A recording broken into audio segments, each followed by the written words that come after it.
नमस्कार, बहुत स्वागत है आप सबका। मैं हूं पुनीत पाठक और आप देख रहे हैं मेरा मध्य प्रदेश। शुरुआत करते हैं खबरों को विस्तार से जानने की। पूर्व प्रधानमंत्री अटल बिहारी वाजपेयी के जन्म दिवस पर प्रधानमंत्री नरेंद्र मोदी ने किसानों को बड़ी सौगात दी। 9 करोड़ किसानों के खाते में 18,000 करोड़ रुपए की किसान सम्मान निधि की किश्त ट्रांसफर की। इस दौरान पीएम मोदी ने केंद्रीय कृषि कानून के फायदे गिनाए। किसानों के नाम पर राजनीति करने पर विरोधियों पर निशाना साधा। पीएम ने किसानों से संवाद किया। इधर होशंगाबाद के बाबई में सीएम शिवराज सिंह ने किसानों को संबोधित किया। किसानों को भरोसा दिया कि केंद्रीय कृषि कानून किसानों के हित में है।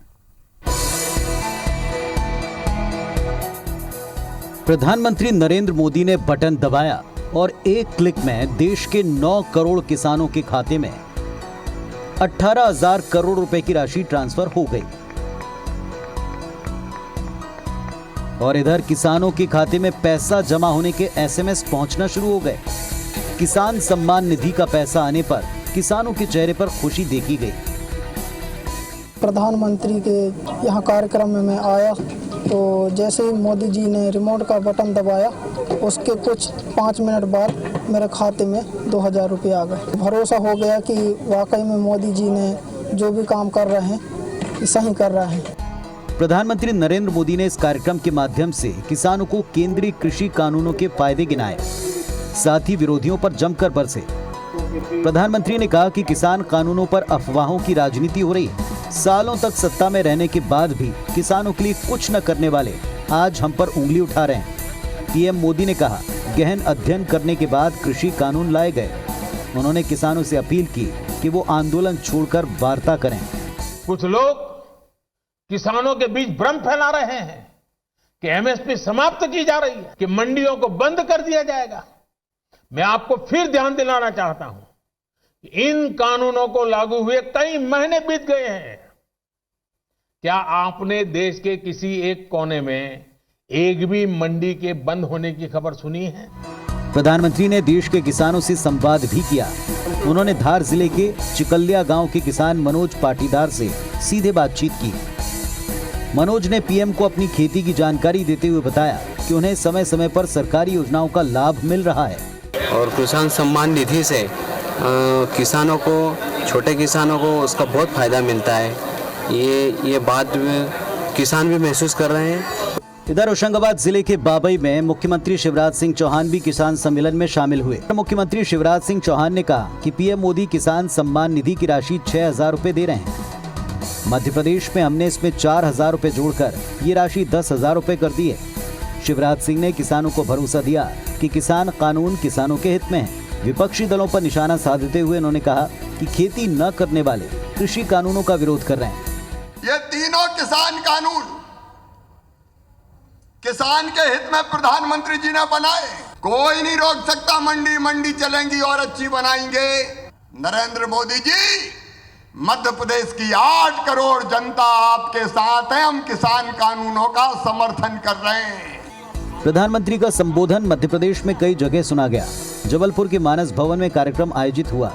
इंदौर में भी एलईडी स्क्रीन पर पीएम मोदी और सीएम शिवराज सिंह के कार्यक्रम का प्रसारण हुआ। खरगोन के भगवानपुरा में तो सांसद गजेंद्र सिंह पटेल ने जमीन पर बैठकर पीएम मोदी का संबोधन सुना। सांसद ने एक होटल में आलू बड़े तलकर किसानों को कृषि कानूनों के फायदे गिनाए। ऐसे छोटे छोटे लोगों को उत्साह वर्धन करने के लिए हमारी सरकार काम कर रही है और इसलिए मैंने आलू बड़े को तलकर उस होटल व्यवसाय का उत्साह वर्धन किया है और मैंने आग्रह किया कि आप आत्मनिर्भर बन रहे हैं। हमारे मध्य प्रदेश में जबलपुर का किसान नागपुर और इंदौर में अपनी फसल नहीं बेच सकता था, लेकिन आज कृषि सुधारों के बाद जो परिवर्तन हुआ है उसके कारण से आने वाले समय में किसान समृद्ध होगा, खुशहाल होगा। दरअसल करीब 30 दिन से दिल्ली बॉर्डर पर डटे किसान कृषि कानूनों को वापस लेने की मांग पर अड़े हैं। ऐसे में इस कार्यक्रम के जरिए प्रधानमंत्री मोदी, सीएम शिवराज सिंह चौहान समेत तमाम बीजेपी नेताओं और कार्यकर्ताओं ने किसानों को इन कानूनों के पक्ष में लाने की कोशिश की। Bureau report, IBC 24। पूर्व प्रधानमंत्री भारत रत्न अटल बिहारी वाजपेयी की जयंती पर मध्य प्रदेश के मुख्यमंत्री शिवराज सिंह चौहान ने शौर्य स्मारक चौराहे के पास उनकी 12 फीट ऊंची और 1300 किलोग्राम वजनी प्रतिमा का अनावरण किया। इस मौके पर उन्होंने कहा कि हमारा सौभाग्य है कि अटल जी की प्रतिमा मध्य प्रदेश की राजधानी के हृदय स्थल पर लगी है। यहाँ उनका जीवन दर्शन प्रदर्शित करने के उपक्रम हम करेंगे। ग्वालियर में भी उनका एक भव्य स्मारक बनाया जाएगा जो उनके व्यक्तित्व, कृतित्व और जीवन दर्शन को प्रदर्शित करेगा। सीएम ने कहा कि भारत की प्रगति और विकास के गीत गाने वाले अटल बिहारी वाजपेयी को आज उनके जन्मदिन के अवसर पर श्रद्धा सुमन अर्पित करते हैं। ये प्रदेश का सौभाग्य है कि वाजपेयी जी ने इसी प्रदेश में जन्म लिया। और ये अनावरित हो गई वो प्रतिमा जिसके सुंदर सचमुच में जो जनता के दिलों पर राज करते थे उन श्रीमान अटल बिहारी वाजपेयी जी का जन्मदिन है। ये सौभाग्य मिला है कि मध्य प्रदेश की राजधानी भोपाल में, भोपाल के भी हृदय स्थल पर प्रतिमा का अनावरण किया है। मध्य प्रदेश के पूर्व मुख्यमंत्री और पीसीसी चीफ कमलनाथ को दिल्ली में बड़ी भूमिका मिलने के संकेत मिल रहे हैं। आलाकमान उन्हें दिल्ली संगठन की बड़ी भूमिका देने की तैयारी में है। पूर्व मंत्री और कांग्रेस के वरिष्ठ विधायक सज्जन सिंह वर्मा ने कहा कि उन्हें दिल्ली बुलाया जा रहा है, जबकि हम चाहते हैं कि वो यहीं पर रहें। सज्जन सिंह वर्मा ने कहा, कांग्रेस के राष्ट्रीय नेतृत्व में मोतीलाल वोरा और अहमद पटेल के जाने के बाद एक खालीपन आ गया है और ऐसे में संगठन के शीर्ष नेतृत्व को उनकी ज़रूरत है। इसी कारण कमलनाथ को दिल्ली में संगठन में बड़ी जिम्मेदारी देने की तैयारी है। इसके साथ ही उन्होंने कहा, हम चाहते हैं कि वे मध्य प्रदेश में रहें और राष्ट्रीय नेतृत्व चाहता है कि वो केंद्र में रहें।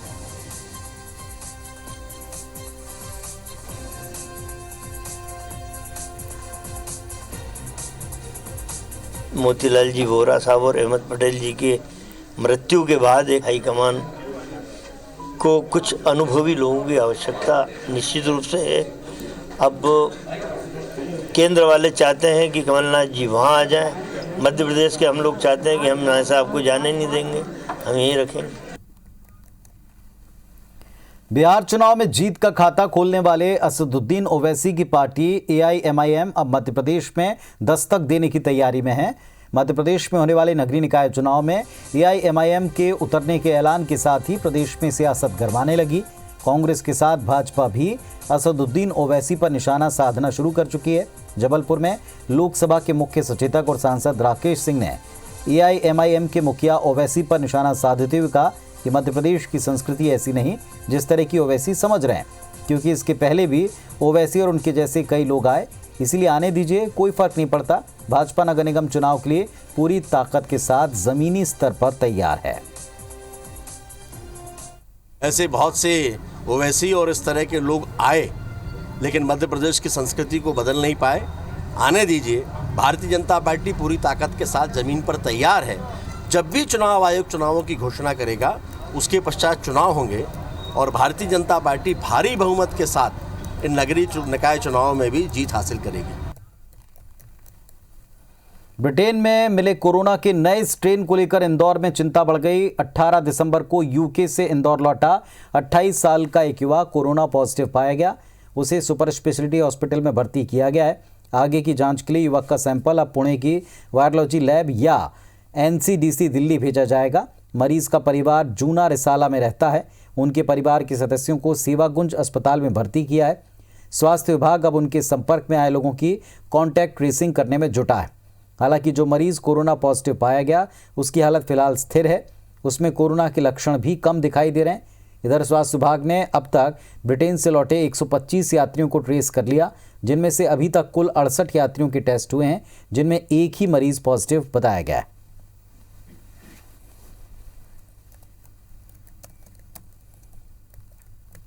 सुपर स्पेशलिटी हॉस्पिटल में भर्ती किया गया है। सुपर स्पेशलिटी हॉस्पिटल में हम लोगों ने जो स्टैंडर्ड प्रोटोकॉल्स आइसोलेशन के मरीजों के लिए रहते हैं, उसके लिए उनका पूरा प्रबंध करके उनको एडमिट किया है। अलग वार्ड दिया है, अलग फ्लोर दी है, उनके लिए अलग स्टाफ जो है वो रख दिया है। सो वो सारे स्टैंडर्ड प्रोटोकॉल्स हम लोगों ने फॉलो किए हैं। इधर शहडोल के कुशाभाऊ ठाकरे जिला अस्पताल में बच्चों की मौत का मामला थम नहीं रहा है, सिलसिला थम नहीं रहा है। 10 दिन के बाद 2 और बच्चों की मौत के बाद फिर वही सवाल कि चूक और लापरवाही कहां है। मौत का आंकड़ा बढ़कर 30 हो गया। लगातार बच्चों की मौत को सीएमएचओ डॉक्टर मेघ सिंह ने सामान्य बताया। मामले में सिविल सर्जन बीएस बारिया को हटाए जाने के बाद जीएस परिहार को सिविल सर्जन बनाए जाने के विरोध में जिला चिकित्सालय के 21 डॉक्टर ने विरोध करते हुए इस्तीफे की पेशकश की, लेकिन सीएस डॉक्टर परिहार की छुट्टी पर जाते विरोध करने वाले सभी डॉक्टर्स दोबारा काम पर लौट आए। से ही वापस आ गए। कल आपके डॉक्टर साहब ने एक सीजर भी किया है इमरजेंसी में। तो किस कंडीशन में वापस, क्योंकि आप लगातार मांग कर रहे हैं? नहीं, कोई हमारी कंडीशन कोई कंडीशन नहीं थी हमारी। तो बस जो है सीएमओ साहब ने कहा कि आपको वापस आना है, काम करना है, तो हम सीएमओ साहब के ऑर्डर पे आ गए। सभी चिकित्सक वापस आ गए हैं, सभी चिकित्सक अपना काम कर रहे हैं और कोई समस्या नहीं है, पूरा समाधान हो गया है, सब लोग काम कर रहे हैं। एक बच्चे की मौत का मैं बता तो रहा हूँ, सामान्य चीजें हैं, आप उनको जबरदस्ती उसको इतना हाईलाइट कर रहे हैं, उसमें कुछ ऐसा है ही नहीं, सामान्य चीजें भाई। मुरैना जिले में खाद्य विभाग की टीम ने अंबा पोरसा में 2 जगह मिलावटखोरों पर कार्रवाई की और भारी मात्रा में नकली दूध बनाने वाला सामान भी जब्त किया। फूड सेफ्टी ऑफिसर की टीम ने पोरसा के जौटई गांव में रामप्रकाश शर्मा के घर में चलने वाली दूध डेयरी से 400 लीटर मिलावटी दूध पकड़ा। इसके अलावा 2 लीटर से ज़्यादा ऐसा गाढ़ा घोल जब्त किया जिसमें पानी मिलाकर दूध बनाया जा रहा था। छानबीन में मौके पर चूना, रिफाइंड ऑयल और माल्टोडेक्स्ट्रिन पाउडर पाया गया। पूछताछ में पता चला कि सोमकांत और साधु सिंह चूना, रिफाइंड ऑयल और माल्टोडेक्स्ट्रिन पाउडर मिलाकर उसे गाढ़ा घोल बनाते थे और इस घोल में आधा सप्रीटा का दूध और आधी मात्रा में पानी मिलाकर नकली दूध तैयार करता था। अंबा में पंकज शर्मा नाम का शख्स अपने घर में कई सालों से नकली दूध बना रहा है और अंबा की डेयरियों से लेकर चिलर प्लांट तक खपाने का काम कर रहा था। फूड सेफ्टी विभाग की टीम ने मौके पर 300 लीटर नकली दूध भी जब्त किया।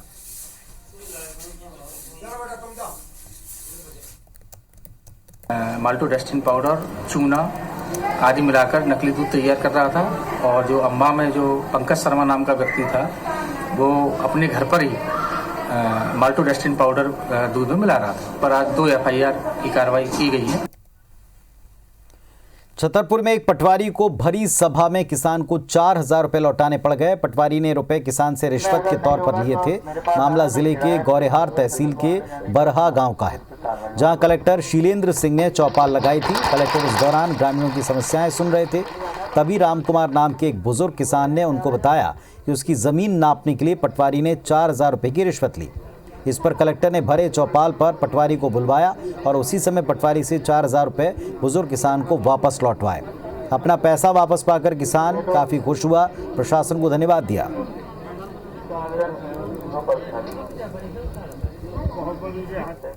बरहा गांव पटवारी को 4,000 रुपया दिए खेत नपवाने के लिए और पटवारी साहब ने, कलेक्टर साहब ने पैसे वापस करवाया। धन्यवाद। पन्ना में एक किसान ने जहर खाकर खुदकुशी कर ली। बताया जा रहा है कि उस पर साहूकार समेत कई बैंकों का कर्ज था। मामला अजयगढ़ थाना क्षेत्र के बरकोला गांव का है, जहां राम सिंह लोधी नाम के किसान ने आत्महत्या कर ली। हालांकि प्रशासन ने इसे सामान्य आत्महत्या मानकर मामला रफा दफा कर दिया। मृतक के परिवार के लोगों ने बैंकों के दस्तावेज और नोटिस दिखाए। परिजनों के मुताबिक मृतक किसान राम सिंह पर बहुत सा कर्ज था, उसी से परेशान होकर उसने मौत को गले लगाया। परिजनों ने बैंकों पर कर्ज वसूली के लिए दबाव बनाने का आरोप लगाया। मामले में कोई भी अधिकारी कैमरे पर बोलने के लिए तैयार नहीं हुआ। कर्ज के ही मामले में बैंकों का कर्ज था और उसी के मामले में वो परेशान थे। इसी कारण उन्होंने गोली खाने का उपाय कर लिया। 1,80,000 धन के आसपास था, जो उनके लिए भारी था। उनका आर्थिक तनाव पैदा हो गया हो स्थिति के कारण। समाधान के लिए वो लोग कह रहे थे समाधान नहीं होगा, आपको पैसा पूरा लगेगा। पहले सड़क बनाओ फिर उसकी खुदाई करो फिर नई सड़क बनाओ। इंदौर में विकास के नाम पर कुछ ऐसा ही हो रहा है। महज 1 साल पहले बनाई गई शहर की सीमेंटेड सड़कों को फिर से खुदाई करके सीवरेज की लाइन को डाला जा रहा है। आने वाले दिनों में नगरीय निकाय चुनाव है, लिहाजा कांग्रेस इसे मुद्दा बनाकर भाजपा को घेर रही है। तो भाजपा इस पर सफाई दे रही है। हालांकि इस मुद्दे पर अधिकारी बैकफुट पर हैं।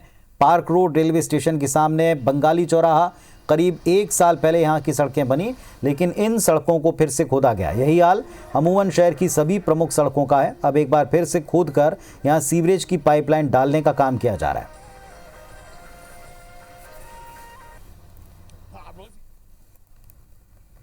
इंदौर शहर में पहले ड्रेनेज डलती है, फिर सड़क बनती है, फिर पाइपलाइन डलती है, फिर सड़क बनती है। हम प्लान, मास्टर प्लान ऐसा बनवाएंगे जिससे एक बार में जो जनता का पैसा वो बर्बाद नहीं हो, लाखों अरबों रुपये बर्बाद होता। पर एक बार मास्टर प्लान बनवाएंगे जिससे एक बार में एक रोड का काम किया जाए और उसको पूरी व्यवस्था की जाए। कि मेरे कार्यकाल में मैंने जो भी सड़कें बनाई और उन सड़कों को खोदने की नौबत न आए, इसलिए पूरा विचार करके सड़कें बनाई थी। इतनी चिंता मैंने उस समय की। रोड बनी हुई है और फिर सीवर चौक हो रहा है, तो सीवर का चैनलाइजेशन भी प्रॉपर्ली ज़रूरी है। हम लोगों की जवाबदारी ये है कि जब हम लोग ये क्लेम कर रहे हैं कि हमारी किसी भी रिवर में, किसी भी वाटर बॉडीज़ में कोई सीवर नहीं आएगा, तो उसके लिए ज़रूरी है कि पूरा सीवर चैनलाइज हो, प्राइमरी के माध्यम से सीवरेज ट्रीटमेंट प्लांट तक पहुँचे। मध्य प्रदेश की शिवराज सरकार ने फर्जी पत्थर खदानों को नीलाम नहीं करते हुए लीज पर देने का फैसला किया। इसके बाद ग्वालियर के घाटी गांव क्षेत्र में मौजूद सफ़ेद पत्थर की फर्जी खदानें चालू होने का रास्ता साफ हो गया। अब विदेश में ग्वालियर का पत्थर एक्सपोर्ट हो पाएगा। बीते 1 दशक से ग्वालियर अंचल में सफ़ेद पत्थर की खदानें बंद थीं, जिसके चलते हज़ारों करोड़ के पत्थर का कारोबार प्रभावित हुआ।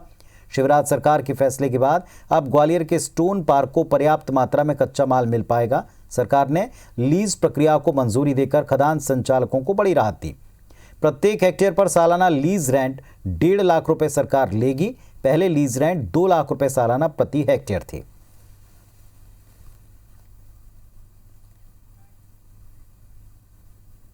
ये बहुत बड़ा फैसला है कि जिससे लोगों को लीज मिलेगी, लोगों को रोजगार मिलेगा और बाहर पत्थर भेजने में उनको सुविधा होगी। बहुत अच्छा परिणाम आएंगे, क्योंकि अवैध, एक सबसे पहले तो राजस्व बढ़ेगा मध्य प्रदेश शासन का।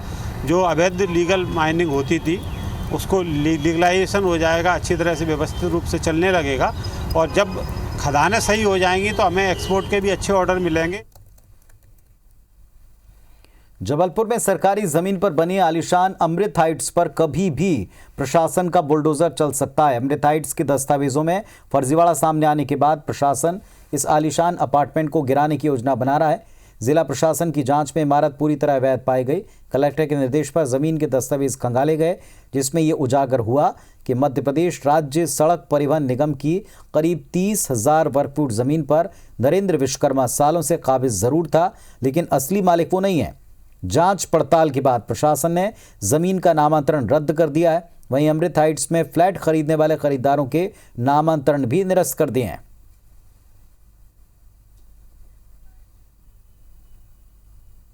एक नामांतरण का मामला 10 साल से पेंडिंग था। नरेंद्र विश्वकर्मा के नाम का मामला है ये। लगभग ये 30,000 स्क्वायर फीट ज़मीन है और लगभग इसमें 70 करोड़ 80 करोड़ रुपए इसकी अनुमानित कीमत बताई जा रही है। और लगभग इस जनता को निवेदन है कि कोई भी ज़मीन इस पर फ्लैट लेना ठीक नहीं है, और लेते हैं तो उनको अपनी विवेक है, लेकिन रिकॉर्ड अनुसार इस पूरी ज़मीन भविष्य में टूटना तय है। चंबल की बीड़ों में डकैतों की दस्तक हो चुकी है। 60,000 का इनामी डकैत गुड्डा गुर्जर पहाड़गढ़ के जंगलों में अपने साथियों के साथ आया है। डकैत चंबल में किसानों और ग्रामीणों को लूट रहा है। पहाड़गढ़ थाना इलाके की मरा घाटी के जंगल में गुड्डा गुर्जर 6 से 7 साथियों के साथ बंदूक की नोक पर मधुमक्खी पालन करने वाले किसानों के लोडिंग वाहन को रोकता है।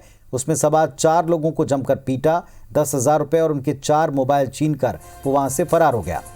पुलिस जल्दी उनकी गिरफ्तारी का दावा करती है, लेकिन गुड्डा डकैत ने 2 साल से मुरैना, ग्वालियर, शिवपुरी के जंगलों में कई वारदातों को अंजाम दिया। पुलिस जंगलों की खाक छानती घूम रही है, लेकिन अब तक डकैत गिरफ्त से बाहर है।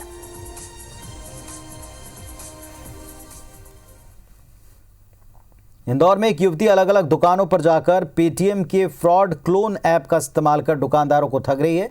युवती बाकायदा दुकान के सीसीटीवी फुटेज में कैद हुई है, जो अलग अलग गाड़ियों से पहुंचकर खरीदारी करती है। आरोपी युवती ने इंदौर के अपोलो टावर पर एक कपड़े की दुकान से तकरीबन 74,000 की शॉपिंग की और पेटीएम के फ्रॉड क्लोन ऐप से पेमेंट करने का मैसेज दिखाकर वहां से रवाना हो गई। इसी तरह MG रोड स्थित एक जूते के शोरूम पर युवती ने हजारों रुपए की शॉपिंग की और क्लोन ऐप से पेमेंट होना दिखाकर वहां से भी रवाना हो गई।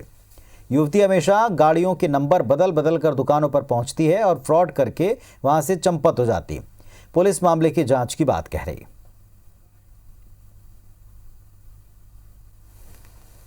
मेरे यहाँ से 3600 रुपये का सामान लेके गई। ये 3:53 पे मेरे यहाँ आई थी और उसने कहा कि मेरे को शूज़ दिखाओ और फटाफट शूज़ लिए उसने और काउंटर से पेटीएम का दिखा के कि भाई मैंने पेटीएम कर दिया है और लेके चले गए। तेलंगाना के एक परिवार का ये दावा है कि पाकिस्तान से भारत आई गीता उनकी बेटी है। दरअसल तेलंगाना के पड़पल्ली जिले के तारपल्ली गांव के बुल्ला स्वामी और बुल्ली श्याम सुंदर आज इंदौर के DIG ऑफिस पहुंचे। उन्होंने दावा किया कि गीता उनकी ही बेटी है। वहीं आनंद सर्विस सोसाइटी के director sign language expert Gyanendra पुरोहित के साथ गीता को लेकर इंदौर के DIG दफ्तर पहुंचे, जहां पर तेलंगाना से आए परिवार और गीता के बीच बात कराने की कोशिश की गई। तेलंगाना का परिवार अपने साथ कई पुराने फोटो लेकर पहुंचा था, जिसके आधार पर वो गीता को अपनी बेटी बता रहे हैं। हालांकि गीता ने कुछ देर चर्चा करने के बाद तेलंगाना से आए परिवार को अपना परिवार मानने से इनकार कर दिया। उनका कहना है कि वो अपने पिता के चेहरे को अच्छे से जानती हैं और बुल्ला स्वामी का चेहरा उनके पिता से नहीं मिलता।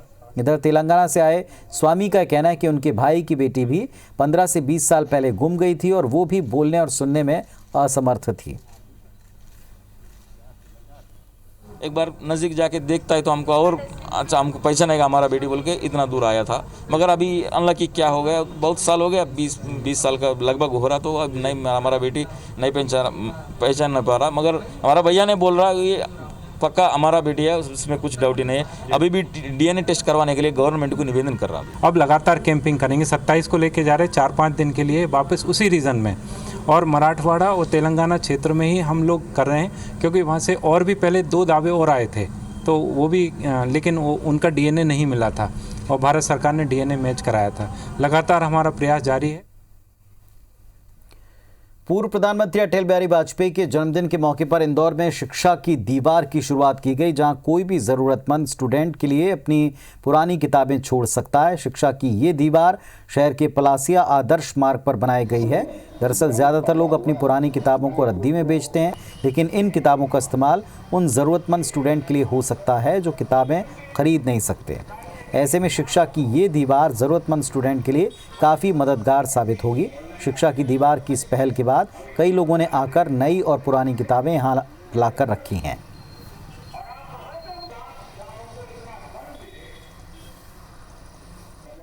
तो इस बुलेटिन में फिलहाल इतना ही। खबरों अपडेट्स के लिए आप देखते रहिए IBC 24। नमस्कार।